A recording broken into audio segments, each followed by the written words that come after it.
नमस्कार विद्यार्थी मित्रांनो, या अगोदरच्या भागामध्ये आपण कंडिशन ऑफ प्रेसिपिटेशन याच्यामध्ये आपण 3 कंडिशन्स घेतल्या होत्या प्रेसिपिटेशनच्या, ज्या कशावर डिपेंड होत्या, आयोनिक प्रॉडक्ट आणि सोल्युबिलिटी प्रॉडक्टवर लक्षात. आणि त्याच्यानंतर त्याच्यावरचे न्यूमेरिकल आपण घेतला होता पेज नंबर 59 वरचा न्यूमेरिकल किंवा प्रॉब्लेम नंबर 3.11. आज घेणार आहोत आपण त्याच्या पुढचा प्रॉब्लेम आहे, त्याच पेजवरचा पेज नंबर 59 वरचा प्रॉब्लेम नंबर 3.12. तो प्रॉब्लेम कसा आहे पहा. The solubility product of AgBr silver bromide is 5.2 × 10⁻13. Calculate it's solubility in mole per dm³ and gram per dm³. Molar mass दिलेलं आहे AgBrचं 187.8 ग्रॅम पर मोल. बघा याच्यामध्ये AgBrचं तुम्हाला काय दिलं आहे, सोल्युबिलिटी प्रॉडक्ट म्हणजे कशाची व्हॅल्यू दिली आहे, KSPची व्हॅल्यू दिली, बरोबर आहे. KSP ऑफ AgBr किती दिलेलं आहे, हे 5.2 × 10⁻13. काय कॅल्क्युलेट करायला सांगितलं तुम्हाला, solubility in mole per dm³ and gram per dm³. याची काय कॅल्क्युलेट करायची, सोल्युबिलिटी कॅल्क्युलेट करायची मोल पर dm³ मध्ये आणि ग्रॅम पर dm³ मध्ये. मोलार मास दिले AgBrचं 187.8 ग्रॅम पर मोल. तर सोल्युशनमध्ये काय दिले तुम्हाला, पहिल्यांदा आपल्याला AgBr जो दिला आहे स्पॅरिंगली सोल्युबल सॉल्ट, लक्षात. याचं आपल्याला डिसोसिएशन करून घ्यायचं आहे. याच्यापासून मिळतात आपल्याला Ag+ ions and Br- ions, बरोबर आहे. हे असे 2 आयन्स मिळतात आपल्याला. ह्याच्यामध्ये Ag आणि Br याचे कोइफिशियंट काय नाहीत, म्हणजे इथं 1 1 आहेत, बरोबर आहे. या ठिकाणी 1, या ठिकाणी 1 आहे. म्हणजे आपण x आणि yच्या ज्या किमती आहेत, x = काय घेणार आपण 1 आणि y = काय घेणार 1 घेणार, कारण कोइफिशियंट्स काय तिथं 1 1. लक्षात. या ठिकाणी नाही लिहिले तरी चालतात. तर x ची किंमत 1 आहे, y ची किंमतसुद्धा 1 आहे. तर आपल्याला KSP कसं घेता येईल, KSP = काय आहे, आपल्याला KSPचा फॉर्म्युला माहीत आहे. KSP = x⁻x, y⁻y, s⁻x + y. हा फॉर्म्युला पाठच करून टाकायचा आहे, लक्षात, हा फॉर्म्युला. तर या ठिकाणी KSP काय येईल मग, x⁻x म्हणजे 1⁻1, y⁻y म्हणजे 1⁻y आणि s⁻1 + 1.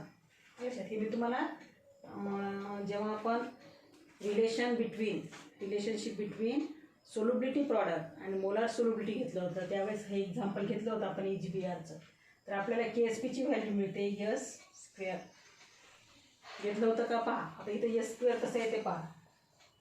x किती आहे 1 1⁻1 × y1 1⁻1 × s x + y म्हणजे 1 + 1 1⁻1 म्हणजे 1 × 1 × s⁻1 + 1 म्हणजे 2 म्हणजे 1 × 1 × s² म्हणजे काय इथे s².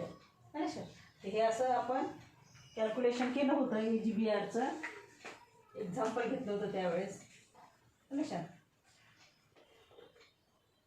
तर या ठिकाणी KSPची व्हॅल्यू कशाच्या बरोबर असते, मोलार सोल्युबिलिटीच्या स्क्वेअर इतकी.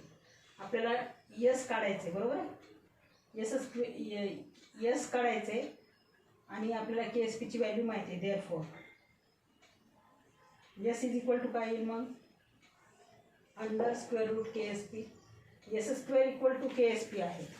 तर S = काय येईल, √√ KSP.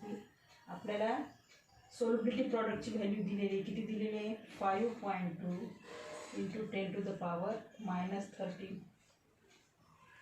बरोबर आहे. तर या ठिकाणी पहा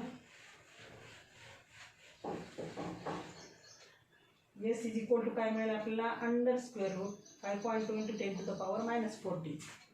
आता या ठिकाणी 5.2चा आपण स्क्वेअर रूट घेऊ शकतो, परंतु आपण 10⁻13चा आपल्याला स्क्वेअर रूट घेता येणार नाही. एक तर त्याला 10⁻12 मध्ये कन्वर्ट करा किंवा 10⁻14 मध्ये कन्वर्ट करा. आता आपल्याला कसं घेता येईल बघा, S = आपण काय करू, हा दशांश एक स्थानाने पुढे नेऊ म्हणजे किती येईल, 52 × 10⁻14 इज इक्वल टू, आता 52 आपल्याला माहिती आहे अंडर स्क्वेअर रूट जर 49 असेल तर किती येतात, त्याचं स्क्वेअर रूट काय येईल 7 येईल लक्षात, आणि 7चा स्क्वेअर काय येईल 49, 49चं स्क्वेअर रूट 7, परंतु 49पेक्षा ही किंमत थोडीशी जास्त आहे, 52 आहे.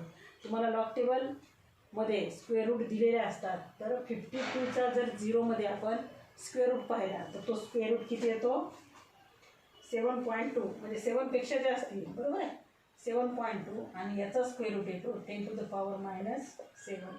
ही काय झाली, आता सोल्युबिलिटी काढली आपण, मोलार सोल्युबिलिटी ज्याला म्हणून किंवा सोल्युबिलिटी म्हणून. ही कशात येईल, मोल पर DM³ मध्ये. ही झाली मोल पर DM³ मध्ये सोल्युबिलिटी, परंतु आपल्याला कशात विचारली, आणखी ग्रॅम पर DM³ मध्ये विचारली.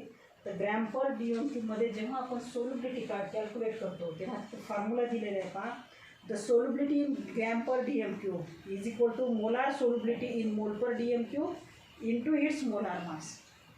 म्हणजे solubility in gram per DM³ जर काढायची असेल आपल्याला, solubility in gram per DM³ is equal to solubility in, त्याला म्हणतो आपण मोलार सोल्युबिलिटी.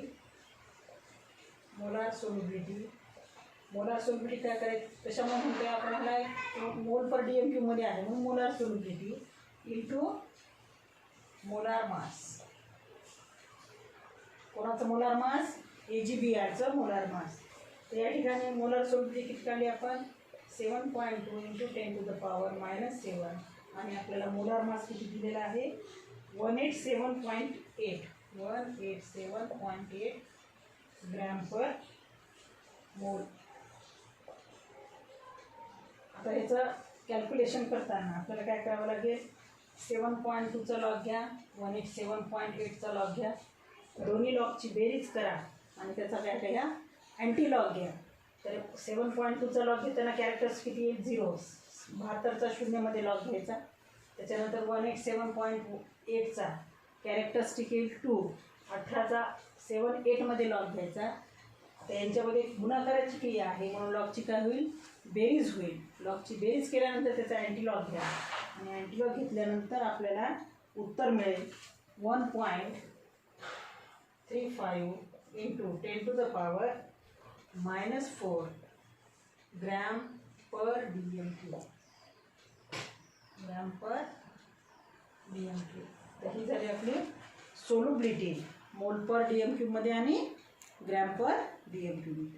तर हा झाला प्रॉब्लेम नंबर 3.12. या ठिकाणी मी आता या ठिकाणी तुम्हाला लॉग घेऊन दाखवलेलं नाही, परीक्षेमध्ये याचे लॉग घेऊन तुम्हाला सोडवावे लागतात. डायरेक्ट उत्तर आपल्याला काय पाठ नाही, उत्तर डायरेक्ट लिहायला आहे, पुस्तकामध्ये दिलेले म्हणून मी लिहून दिले त्या ठिकाणी, आलं की लक्षात. याचे लॉग घ्यायचे, लॉगची बेरीज करायची आणि नंतर त्याचा अँटी लॉग घ्यायचा. एका साईडला असं लिहायचं, या साईडला कोणाचा लॉग घेतला 7.2चा, 187.8चा, त्याचा अँटी लॉग आणि नंतर उत्तर.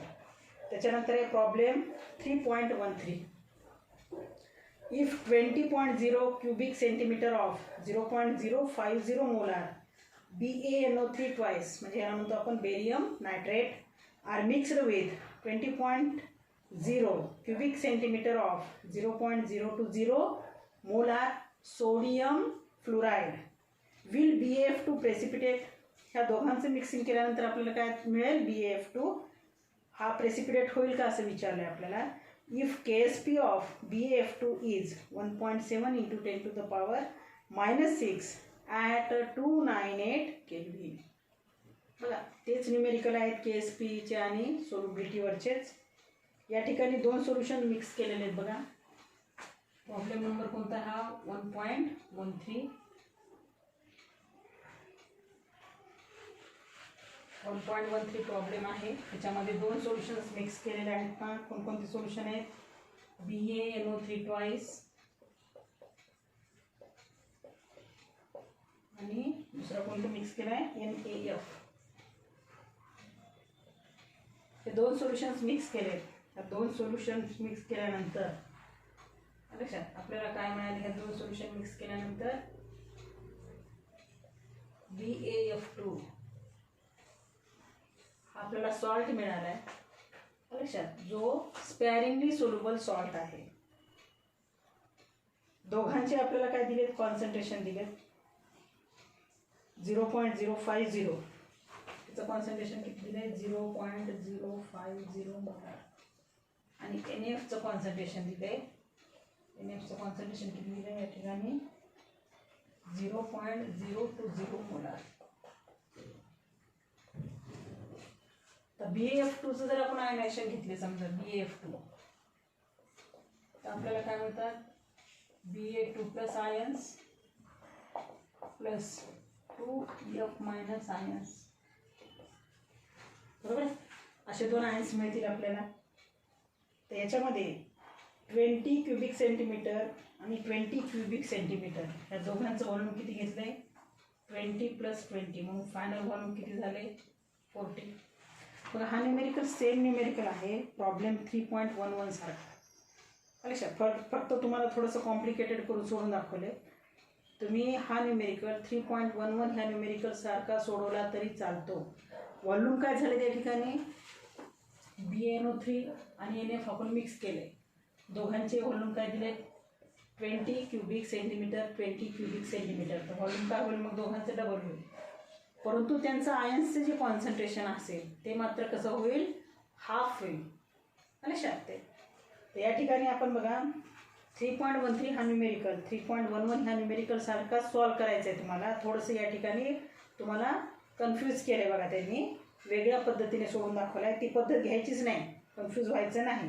तर ही या ठिकाणी जे सोल्युशन दिले 3.11चं, when solution is prepared by mixing equal volumes gets doubled and hence effective concentration of the ions would be half of its initial concentration. त्यांचं जे इनिशियल कॉन्सन्ट्रेशन आहे त्या इनिशियल कॉन्सन्ट्रेशनच्या हाफ कॉन्सन्ट्रेशन होतात. कोणाचे, त्यांच्या आयन्सचे. आता BaF2मध्ये कोणते आयन्स आहे, Ba2 प्लस आयन्स. म्हणून या ठिकाणी सरळ सरळ काय करायचं आहे, Ba2 प्लस आयन्सचं कॉन्सन्ट्रेशन करायचं आहे. आता कोणाचे हाफ घ्यायचे, मग Ba कुठे आहे या ठिकाणी, त्याचं कॉन्सन्ट्रेशन किती आहे, 0.050. याचे हाफ घ्यायचे डायरेक्ट. काय मिळेल आपल्याला, 0.025 मोलार. डायरेक्ट या ठिकाणी असं लिहायचं आहे, concentration of Ba plus ions, Ba2 plus ions. कारण BF2मध्ये कोणते आयन्स आहेत, Ba2 plus ions. And concentration of F minus ions घ्यायचे आहे फक्त या ठिकाणी, 2F घ्यायचं नाही. F मायनस आयन्स, NaFमध्ये F मायनस आयन्स, याचं कॉन्सन्ट्रेशन किती आहे, 0.020 आहे. त्याच्या हाफ याचं कॉन्सन्ट्रेशन करायचं म्हणजे किती आहे, 0.010 मोलार. हे Ba2 प्लस आणि F मायनस आयन्स BF2मध्ये आहेत, म्हणून आपण ह्या 2 आयन्सचं कॉन्सन्ट्रेशन काढले. That concentrations are half of the concentrations, initial concentrations. Ba2 plus आयन्सचं कॉन्सन्ट्रेशन कसे, this concentration is half of the initial concentration of BaNO3 twice. Concentration of F minus ions becomes half of the initial concentration of NaF. आणि हे सरळ सरळ हे concentration काढून घ्यायचे. त्या ठिकाणी तुम्हाला BaNO3 ट्वाईस आणि NaFचं दिले, आधीही गरज नाही त्यांचं काढायचं, कारण आपल्याला BaF2 बद्दल विचारलं आहे. तर ह्याच्यामध्ये जे आयन्स आहेत Ba2 प्लस आयन्स आणि 2F मायनस आयन्स, त्यांचे कॉन्सन्ट्रेशन काढून घ्यायचे. आणि कॉन्सन्ट्रेशन काढल्यानंतर आपण काय करणार, त्यांचा आयोनिक प्रॉडक्ट काढायचे, बरोबर. परत ionic product is equal to Ba2 plus ions into F minus ions raise to power 2. कसं घ्यायचं, या पद्धतीने घ्यायचं. 2F मायनस आयन्स आहेत ना, तर Ba2 plus ions into concentration of F minus ions raise to power 2. Ba2 plus आयन्सचं concentration किती आहे, 0.025 इंटू F मायनस आयन्सचं कॉन्सन्ट्रेशन किती आहे, 0.010 रेस स्क्वेअर. अच्छा, या ठिकाणी त्या दोघांचा जो प्रॉडक्ट आहे तो प्रॉडक्ट काय येतो, म्हणजे आपल्याला आयनिक प्रॉडक्ट काय म्हणतो, 2.5 इंटू 10⁻⁻⁶.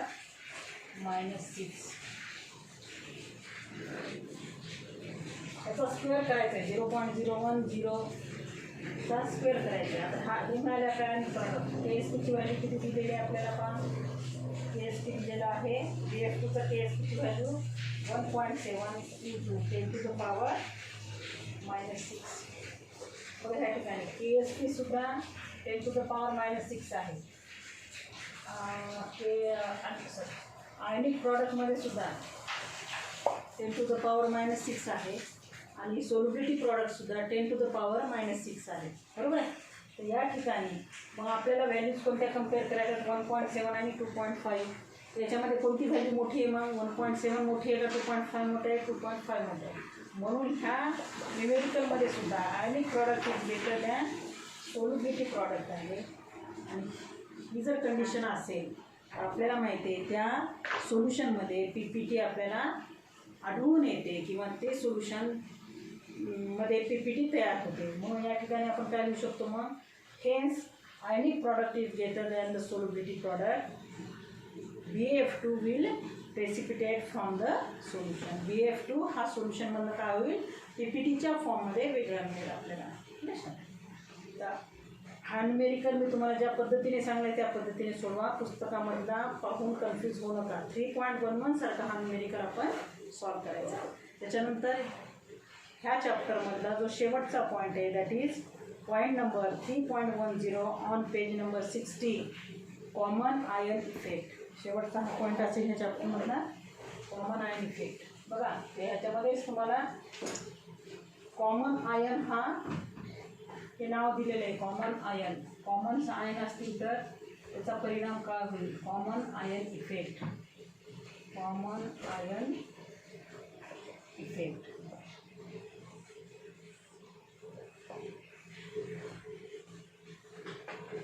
Common ion effect. तर याच्यामध्ये आपल्याला काय घ्यायचं आहे? एक्झाम्पल घ्यायचं आहे. जे एक्झाम्पल आपण याच्यामध्ये घेतलं होतं पहा बफर सोल्युशनमध्ये. ॲसिडिक बफर सोल्युशनमध्ये जे एक्झाम्पल घेतलं होतं आपण. ॲसिडिक बफर सोल्युशनमध्ये एक्झाम्पल कोणतं घेतलं होतं आपण? ॲसिटिक ॲसिड आणि त्याचा सॉल्ट घेतला होता स्ट्रॉंग बेसपासून बनणारा. तर त्याच्यामुळं तेच एक्झाम्पल आपण या ठिकाणी सुद्धा घेऊ शकतो. किंवा तुम्हाला बेसिक बफर सोल्युशनचं सुद्धा उदाहरण घेता येईल. NH4OH आणि NH4Clचं. अच्छा, कोणतंही उदाहरण तुम्ही घेऊन या ठिकाणी कॉमन आयन इफेक्ट एक्सप्लेन करू शकता. तर कॉमन आयन इफेक्टमध्ये आपण एक वीक ॲसिड घेऊयात ज्याचं नाव आहे ॲसिटिक ॲसिड CH3COOH. आता हा वीक ॲसिड आहे म्हणजे हा वॉटरमध्ये कम्प्लिटली आयोनाइज होणार नाही वीक असल्यामुळं. तो कशा प्रकारे आयोनाइज होईल? CH3COO मायनस आयन्स मिळतील आपल्याला याच्यापासून आणि H+ आयन्स मिळतील. आणि दुसरा एक आपण स्ट्रॉंग इलेक्ट्रोलाइट घेणार आहोत.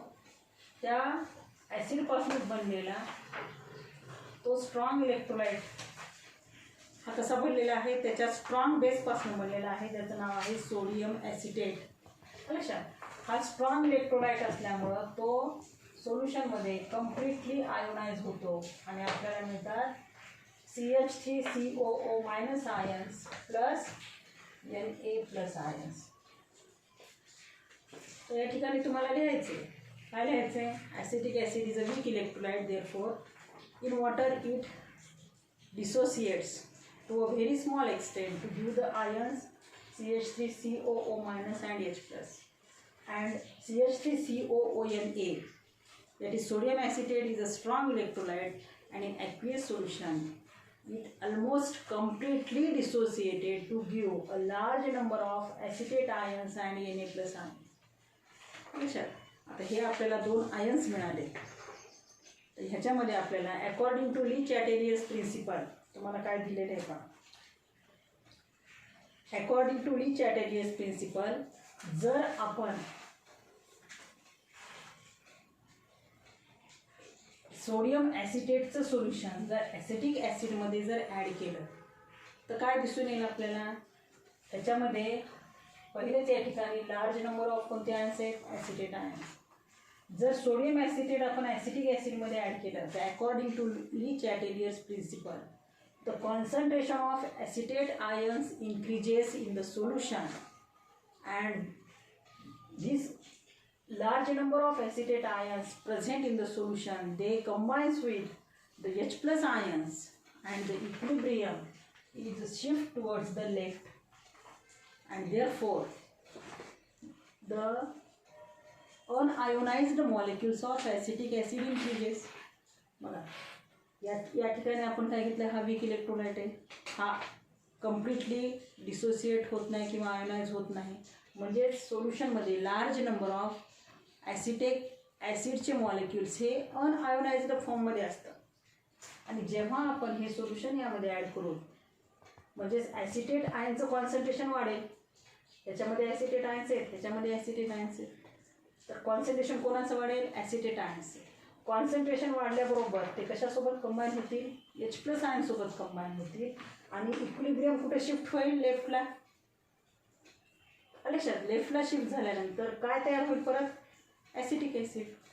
लक्षात, त्याच्यामुळे या ठिकाणी जेव्हा आपण सोडियम ॲसिटेटचं सोल्युशन हे ॲसिटिक ॲसिड सोल्युशनमध्ये ॲड करू, concentration of acetate ion increases and these ions combines with the H+ ions and the equilibrium shift towards the left and hence the unionized molecules of acetic acid increases in the solution.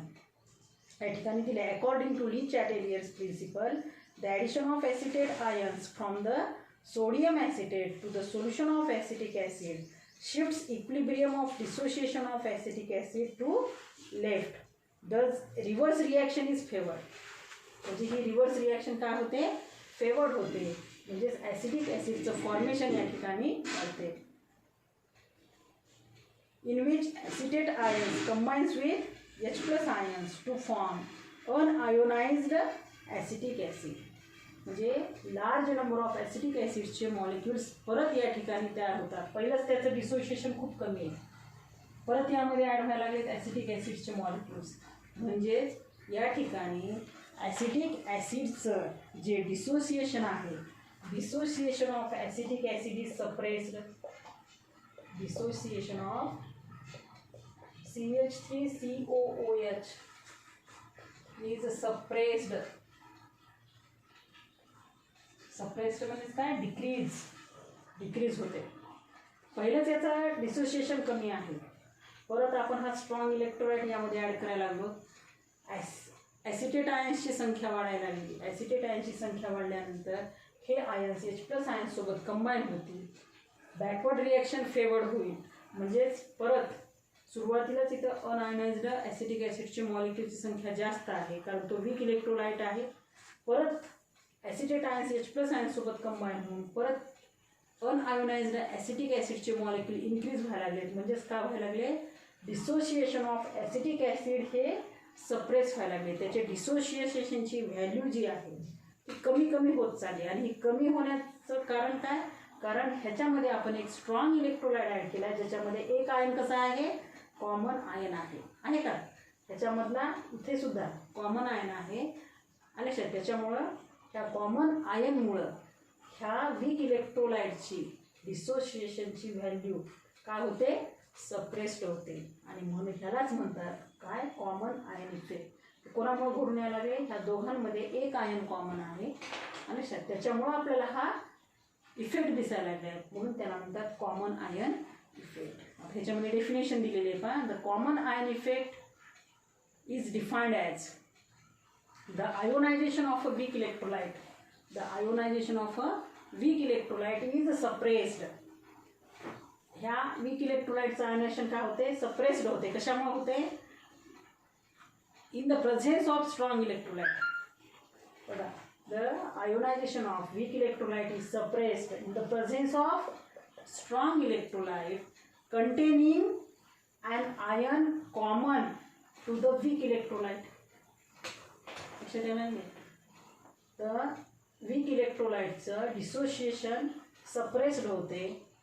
कशामुळे, in the presence of a strong electrolyte containing a ion common to the weak electrolyte.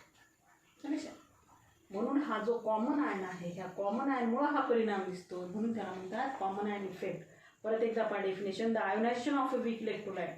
Weak इलेक्ट्रोलाइटचं ionisation हे suppressed होते in the presence of a strong electrolyte containing a common ion to the weak electrolyte. ह्याच्यामध्ये तुम्हाला हे सुद्धा example घेऊन explain करता येईल बघा. NH4OH plus NH4 Cl. ह्याच्यामध्ये हा वीक इलेक्ट्रोलाइट आहे, याचं आयोनायझेशन किंवा आपण डिग्री ऑफ डिसोसिएशन म्हणू त्याला किंवा आयनायझेशन म्हणू सप्रेस्ड होईल. कशामुळं? ह्या स्ट्रॉंग इलेक्ट्रोलाइट त्याच्यामध्ये ॲड केल्यामुळं. कारण ह्यामध्ये आणि ह्यामध्ये एक आयन कोणता आहे? कॉमन आहे NH4 प्लस आयन्स. ह्या दोघांमध्ये कॉमन आयन असणारा कोणता आहे? NH4 plus ion. Ammonium ion दोघांमध्ये कॉमन आहे. त्याच्यामुळं ह्या वीक इलेक्ट्रोलाइटची आपल्याला डिसोसिएशनची व्हॅल्यू आपल्याला सप्रेस करता येते by addition of a strong electrolyte containing NH4 plus ion common to the weak electrolyte. या दोघांमध्ये कॉमन आयन कोणता आहे? NH4 plus. तर हे एक्झाम्पल घेऊन सुद्धा तुम्हाला कॉमन आयन इफेक्ट हा कन्सेप्ट तुम्हाला एक्सप्लेन करता येतो. तर या ठिकाणी तुम्हाला कॅन यू टेलमध्ये how does the ionisation of NH4OH suppressed by the addition of NH4Cl to the solution of NH4OH हे दिलेलं आहे बघा पेज नंबर 60वर. तुम्हाला जसं आपण CH3COH मध्ये एक स्ट्रॉंग इलेक्ट्रोलाइट CH3CO ने ॲड केल्यानंतर त्याची डिग्री ऑफ डिसोसिएशनची व्हॅल्यू किंवा आयोनायझेशन हे सप्रेस्ड होते, तसं तुम्हाला हे एक्झाम्पल घेऊन हे एक्सप्लेन करायचं आहे. आता ह्या दोघांमध्ये जो कॉमन आयन आहे तो NH4 प्लस आयन हा कॉमन आयन आहे. त्याच्यानंतर पहा, त्याच्यानंतरचा जो पॉईंट आहे point number 3.10.1 common ion effect and solubility. आले लक्षात? तर हा पॉईंट आपल्याला सिलेबसमधनं डिलीट झालेला आहे. ह्याच्यानंतर नेक्स्ट पिरियडमध्ये तुम्हाला यावरचे काय दिले जातील? ट्युटोरियलचे क्वेश्चन दिले जातील. लक्षात? आणि या अगोदर तुम्हाला तीनही चॅप्टरवर ट्युटोरियलचे क्वेश्चन्स दिलेले आहेत, ते कंप्लीट करा. आणि उद्याच्या लेक्चरच्या अगोदर म्हणजे उद्या आपल्या पिरियडच्या अगोदर तुम्हाला किंवा पिरियड संपल्यानंतर तुम्हाला ह्याच्यावरचे जे क्वेश्चन्स आहेत ट्युटोरियलचे क्वेश्चन्स, म्हणजे हा चौथा चॅप्टर आपला संपलेला आहे, तर याच्यावर ट्युटोरियल नंबर 4 चे क्वेश्चन्स तुम्हाला उद्या दिले जातील. धन्यवाद.